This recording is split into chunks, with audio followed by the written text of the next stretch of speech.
दोस्तों नमस्कार। हर हर महादेव। कैसे हैं आप? उम्मीद करती हूँ जहाँ भी हैं शिव पुराण महिमा का आनंद ले रहे हैं। और आज के इस अध्याय में हम जानेंगे देश, काल, पात्र और दान आदि का विचार। जैसा कि आपने पिछले अध्याय में सुना था, शिव जी द्वारा विभिन्न बारों का निर्माण एवं उनका नामकरण। अगर आपने पिछले अध्याय को नहीं सुना है तो कृपया करके इस चैनल को सब्सक्राइब कर लीजिए ताकि आपको सारी वीडियोस आपके फ़ोन पर उपलब्ध हो जाएं। तो आइए इस अध्याय को शुरू करते हैं। ऋषियों ने कहा, समस्त पदार्थों के ज्ञाताओं में श्रेष्ठ सूत जी, अब आप क्रमशः देश, काल आदि का वर्णन करें।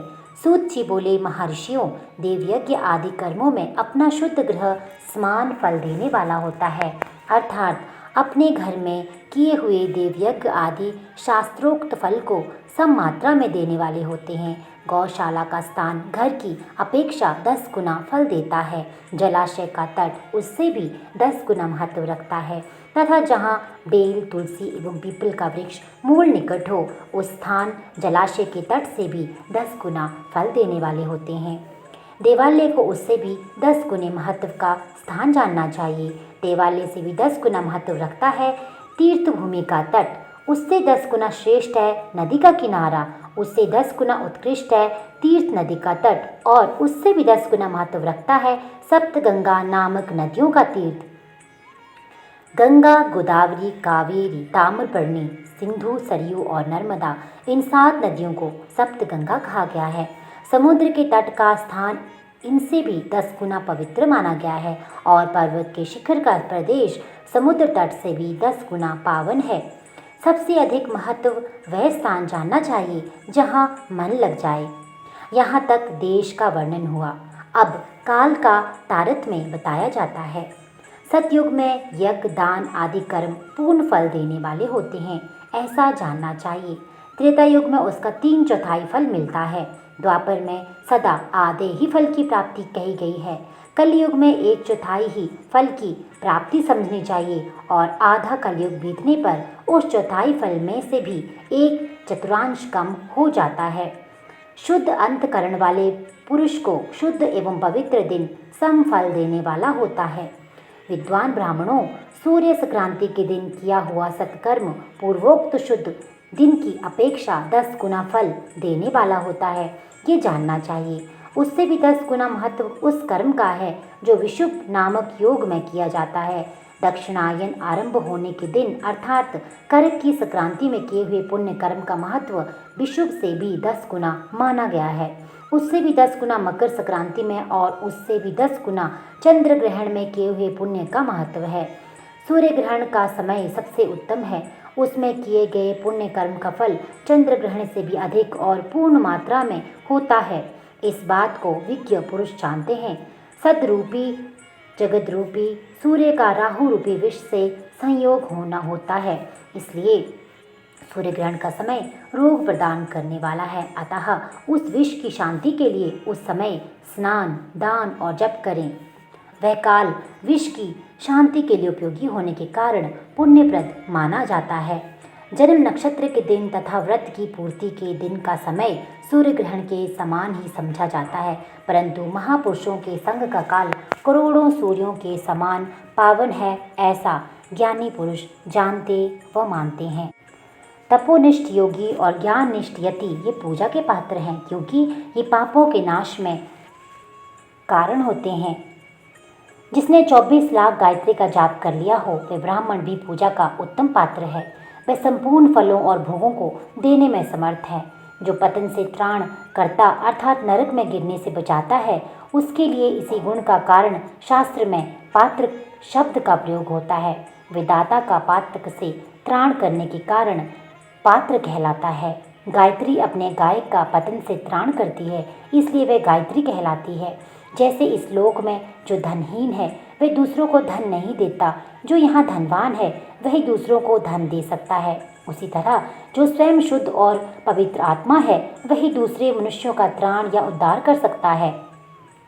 जो गायत्री का जप करके शुद्ध हो गया है वही शुद्ध ब्राह्मण कहलाता है। इसलिए दान, जप, होम और पूजा सभी कर्मों के लिए वही शुद्ध पात्र है। ऐसा ब्राह्मण ही दान तथा रक्षा कर रखने की पात्रता रखता है। स्त्री हो या पुरुष, जो भी भूखा हो वही आनंद दान का पात्र है। जिसको जिस वस्तु की इच्छा हो उसे वह वस्तु बिना मांगे दे दी जाए तो वो दाता उस दान का पूरा पूरा फल प्राप्त करता है। ऐसी महर्षियों की मान्यता है। जो सवाल या याचना करने के बाद दिया गया हो वह दान आधा ही फल देने वाला बताया गया है। अपने सेवक को दिया हुआ दान 1/4 फल देने वाला होता है। विप्रवरों, जो जाति मात्र से ब्राह्मण है और दीनतापूर्ण वृत्ति से जीवन बिताता है, उसे दिया हुआ धन का दान दाता को इस भूतल पर 10 वर्षों तक भोग प्रदान करने वाला होता है। वही दान यदि वेद वेता ब्राह्मण को दिया जाए तो वह स्वर्ग लोक में देवताओं के वर्ष से 10 वर्षों तक दिव्य भोग भोगने वाला होता है।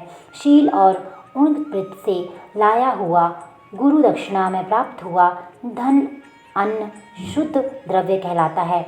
उसका दान दाता को पूर्ण फल देने वाला बताया गया है। क्षत्रियों का शौर्य से कमाया हुआ, वैश्यों का व्यापार से आया हुआ, शूद्रों का सेवा वृत्ति से प्राप्त किया हुआ धन भी उत्तम द्रव्य कहलाता है। धर्म की इच्छा रखने वाली स्त्रियों को जो धन पिता एवं पति से मिला हुआ हो उनके लिए वह उत्तम द्रव्य है। गौ आदि 12 वस्तुओं का चैत्र आदि 12 महीनों में क्रमशः दान करना चाहिए। गौ, भूमि, तिल, स्वर्ण, घी, वस्त्र, धान्य, गुड़, चांदी, नमक, कोहड़ा और कन्या, ये ही 12 वस्तुएं हैं। इनमें गौदान से कायिक, वाचिक और मानसिक पापों का निवारण होता है तथा कायिक आदि पुण्य कर्मों की पुष्टि होती है। ब्राह्मणों, भूमि का दान इहलोक में और परलोक में प्रतिष्ठा की प्राप्ति कराने वाला है। तिल का दान बलवर्धक एवं मृत्यु का निवारक होता है। स्वर्ण का दान जठराग्नि को बढ़ाने वाला तथा वीर्यदायक होता है। घी का दान पुष्टि कारक होता है। वस्त्र का दान आयु की वृद्धि कराने वाला है, ऐसा जानना चाहिए। धान्य का दान अन्न धन्य की समृद्धि में कारण होता है। गुड़ का दान मधुर भोजन की प्राप्ति कराने वाला होता है। चांदी के दान से वीर्य की वृद्धि होती है। लवण का दान षड्रस भोजन की प्राप्ति कराता है। सब प्रकार का दान सारी समृद्धि की सिद्धि के लिए होता है। विज्ञ पुरुष कुष्मांड के दान को पुष्टिदायक मानते हैं। कन्या का दान आजीवन भोग देने वाला बताया गया है।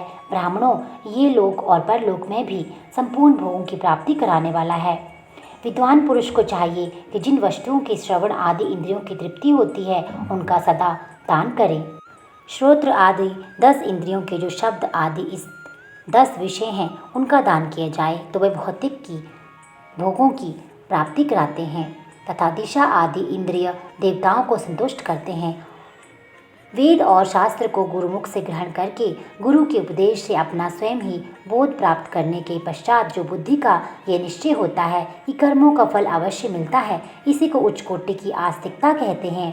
भाई बंधु अपना अथवा राजा के भय से जो आस्तिकता बुद्धि या श्रद्धा होती है वह कनिष्ठ श्रेणी की आस्तिकता है, जो सर्वथा दरिद्र है। इसलिए जिसके पास सभी वस्तुओं का अभाव है वह वाणी अथवा कर्म द्वारा यजन करे। मंत्र, स्तोत्र और जप आदि को वाणी द्वारा किया गया यजन समझना चाहिए तथा तीर्थ यात्रा और व्रत आदि को विद्वान पुरुष शारीरिक यजन मानते हैं। जिस किसी भी उपाय से थोड़ा हो या बहुत देवतार्पण बुद्धि से जो कुछ भी दिया अथवा किया जाए वह दान या सत्कर्म भोगों की प्राप्ति कराने में समर्थ होता है। तपस्या और दान ये 2 कर्म मनुष्य को सदा करने चाहिए तथा ऐसे गृह का दान करना चाहिए जो अपने वर्ण और गुण हो।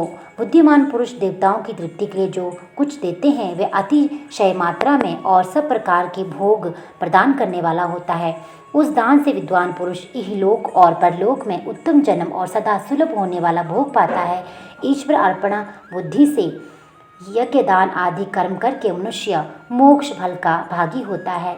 तो दोस्तों, ये था आज का अध्याय। ऐसे अन्य अध्याय सुनने के लिए इस चैनल के साथ जुड़े रहिए। चैनल को लाइक, सब्सक्राइब और शेयर करना बिल्कुल ना भूलिएगा। आपका दिन शुभ हो। हर हर महादेव।